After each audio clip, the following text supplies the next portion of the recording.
It's Miss Elizabeth here, and I am back to continue reading bedtime stories. So we are on reading A Wrinkle in Time, and the chapter Mrs. Witch. A Wrinkle in Time is by Madeline L'Engle and published by Square Fish. And I will back up just a couple of sentences before we get back in here. I believe that Meg and Calvin were just about to go for a walk, and Mrs. Murray had just told them to go ahead on their walk while she goes up to tell Charles Wallace goodnight. But not now, Meg, not now. Go on out for that walk with Calvin. I'm going up to kiss Charles, and then I have to see that the twins get to bed. Outdoors, the grass was wet with dew. The moon was halfway up and dimmed the stars for a great arc. Calvin reached out and took Meg's hand with a gesture as simple and friendly as Charles Wallace's. "Were you upsetting your mother?" he asked gently. "I don't think I was, but she's upset." "What about?" "Father." Calvin led Meg across the lawn. The shadows of the trees were long and twisted, and there was a heavy, sweet autumnal smell to the air. Meg stumbled as the land sloped suddenly downhill, but Calvin's strong hand steadied her. They walked carefully across the twins' vegetable garden, picking their way through rows of cabbages, beets, broccoli, pumpkins. Looming on their left were the tall stalks of corn. Ahead of them was a small apple orchard bounded by a stone wall, and beyond this the woods through which they had walked that afternoon. Calvin led the way to the wall, and then sat there, his red hair shining silver in the moonlight, his body dappled with patterns from the tangle of branches. He reached up, pulled an apple off a gnarled limb, and handed it to Meg, then picked one for himself. "Tell me about your father." "He's a physicist."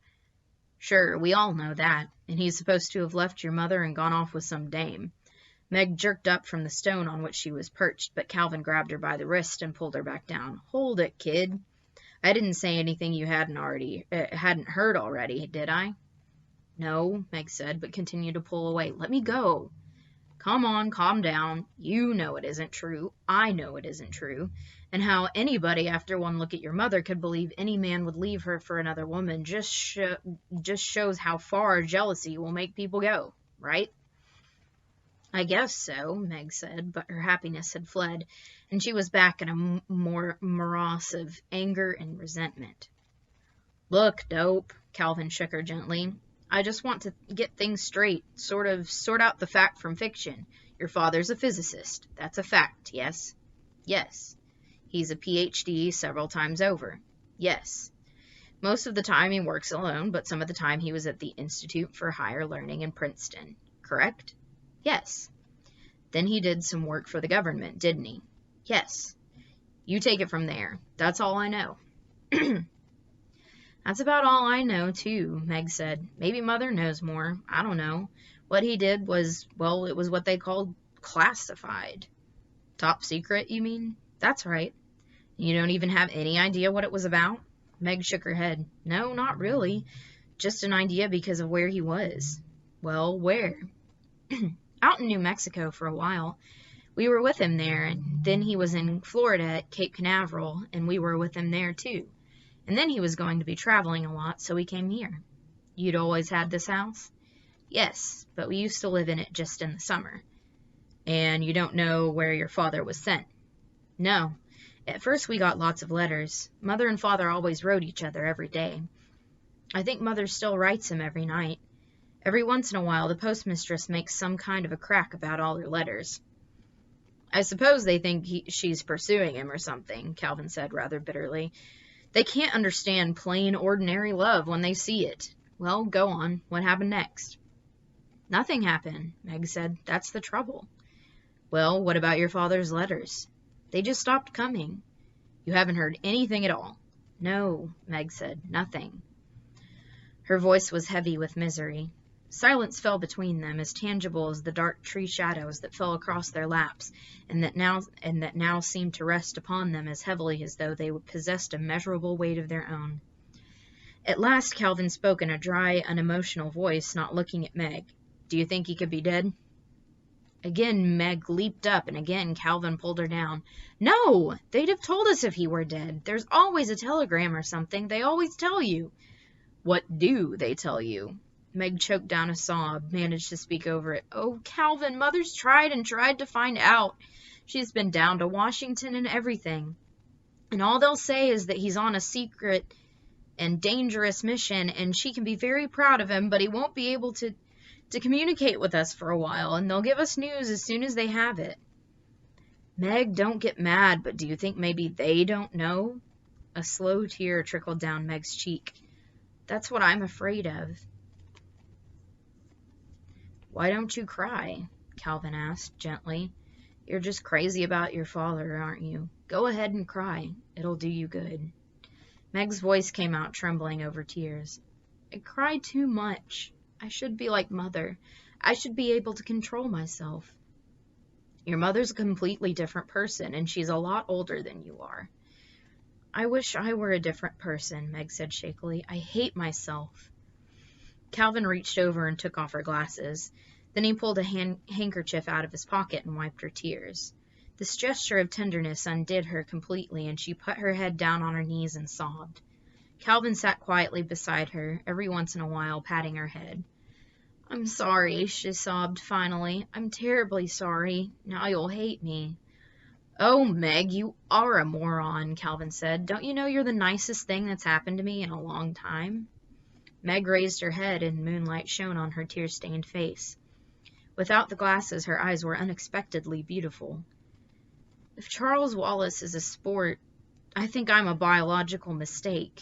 Moonlight flashed against her braces as she spoke. But she was waiting to be, and now she was waiting to be contradicted. But Calvin said, Do you know that this is the first time I've seen you without your glasses? I'm blind as a bat without them. I'm nearsighted like Father. Well, you know what? You've got dreamboat eyes, Calvin said. Listen, you go right on wearing your glasses. I don't think I want anybody else to see what gorgeous eyes you have. Meg smiled with pleasure.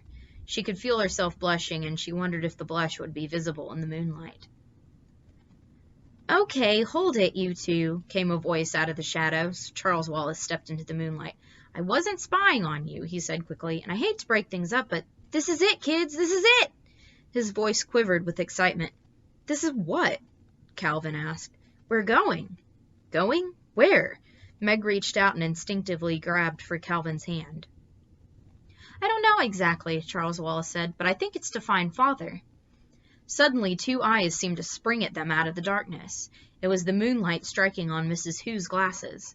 She was standing next to Charles Wallace, and how she had managed to appear where a moment ago there had been nothing but flickering shadows in the moonlight, Meg had no idea. She heard a sound behind her and turned around. There was Mrs. Whatsit scrambling over the wall. My, but I wish there were no wind, Mrs. Whatsit said plaintively. It's so difficult with all these clothes. She wore her outfit of the night before, rubber boots and all, with the addition of one of Mrs. Buncombe's sheets which she had draped over her. As she slid off the wall, the sheet caught in a low branch and came off. The felt hat slipped over both eyes, and another branch plucked at the pink stole. Oh dear, she sighed. I shall never learn to manage. Mrs. Hu wafted over to her, tiny feet scarcely seeming to touch the ground, the lenses of her glasses glittering. Come te picio fio amaro morso, Dante. What grievous pain a little fault doth give thee. With a claw-like hand, she pushed the hat up on Mrs. Whatsit's forehead, untangled the stole from the tree, and with a deft gesture took the sheet and folded it. Oh, thank you, Mrs. Whatsit said. You're so clever. Un asno viejo sabe más que un potro. Perez, an old ass knows more than a young colt. Just because you're a paltry few billion years, Mrs. Whatsit was starting indignantly when a sharp, strange voice cut in. All right, girls, this is no time for bickering. It's Mrs. Witch, Charles Wallace said. There was a faint gust of wind. The leaves shivered in it. The patterns of moonlight shifted, and in a circle of silver something shimmered, quivered, and the voice said, I do not think I will materialize completely. I find it very tiring, and we have much to do. All right, this is Chapter 4, The Black Thing. The trees were lashed into a violent frenzy. Meg screamed and clutched at Calvin, and Mrs. Witch's authoritative voice called out, "Quiet, child!" Did a shadow fall across the moon, or did the moon simply go out, extinguished as abruptly and completely as a candle? There was still the sound of leaves, a terrifying rushing. All light was gone. Darkness was complete. Suddenly the wind was gone, and all sound. Meg felt that Calvin was being torn from her. When she reached for him with her fingers touched nothing. She screamed out, "Charles!" And whether it was to help him or for him to help her, she did not know. The word was flung back down her throat, and she choked on it. She was completely alone. She had lost the protection of Calvin's hand. Charles was nowhere, either to save or to turn to. She was alone in a fragment of nothingness. No light, no sound, no feeling. Where was her body?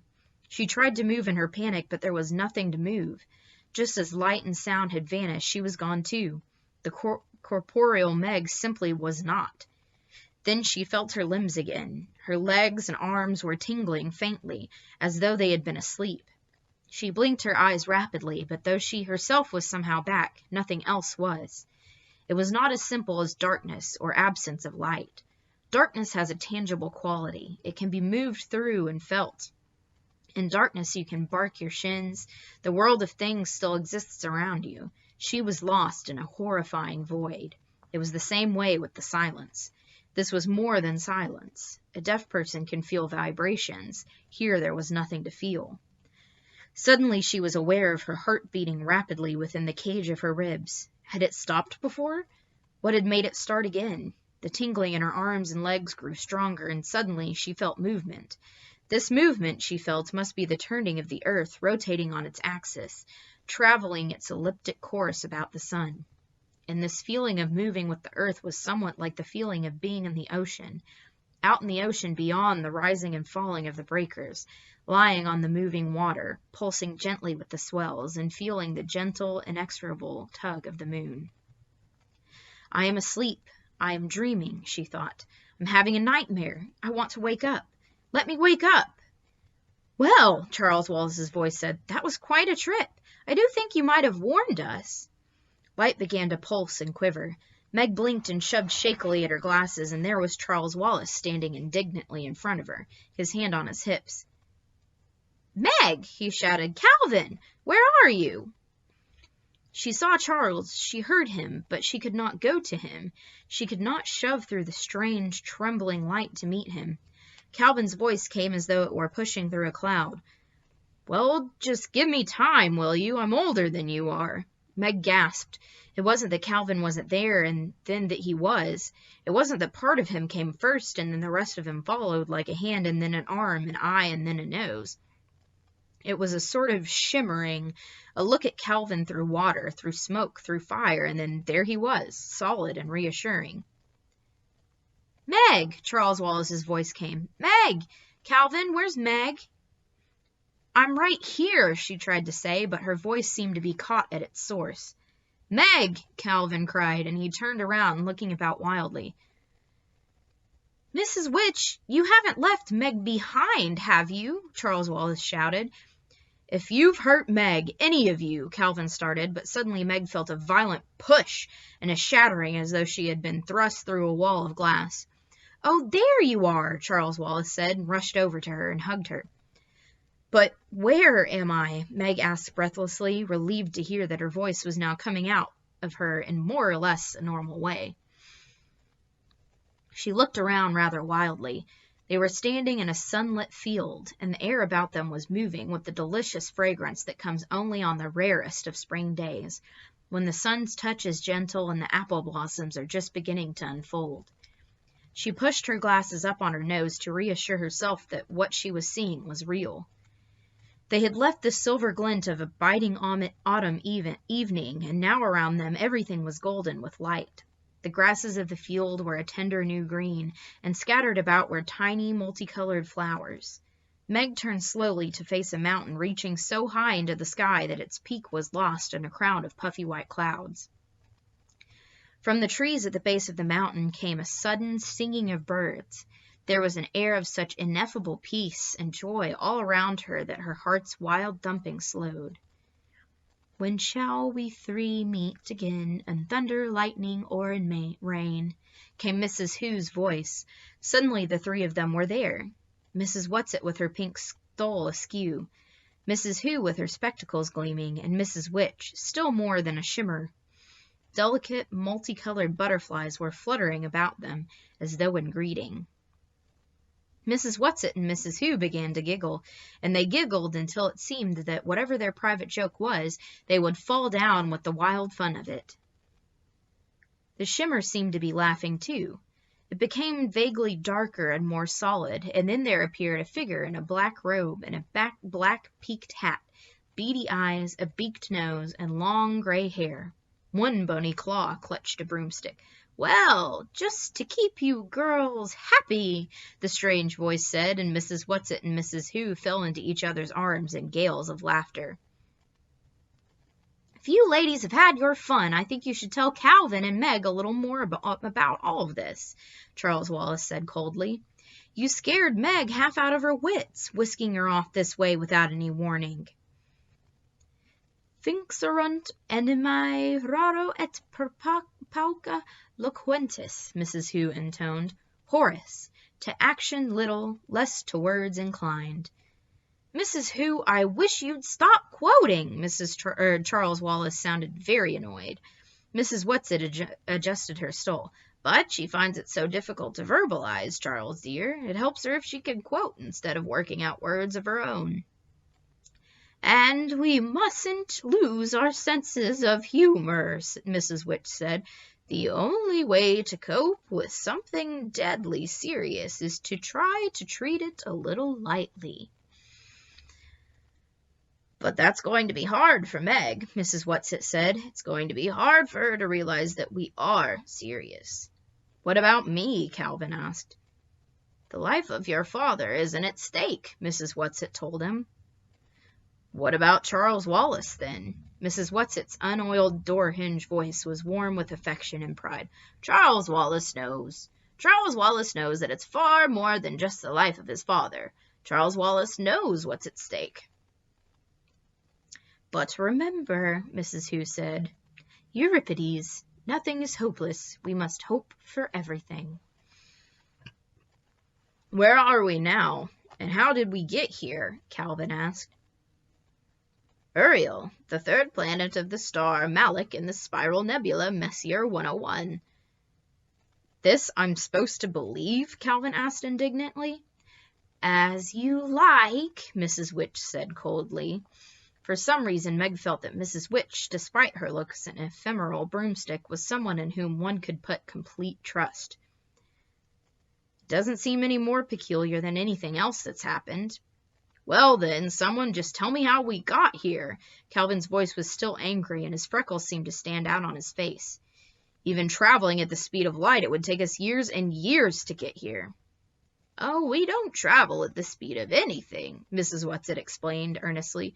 "We tesser, or you might say, we wrinkle." "Clear as mud," Calvin said. Tesser, Meg thought. Could that have anything to do with Mother's tesseract? All right. So we have just found out that we are on a different planet. That sounds like a pretty fun place to leave off for the weekend, don't you think? All right. So thank you again for joining me. I hope you're enjoying A Wrinkle in Time so far. And I will see you guys again soon. But for now, have a great weekend and a good night. Bye.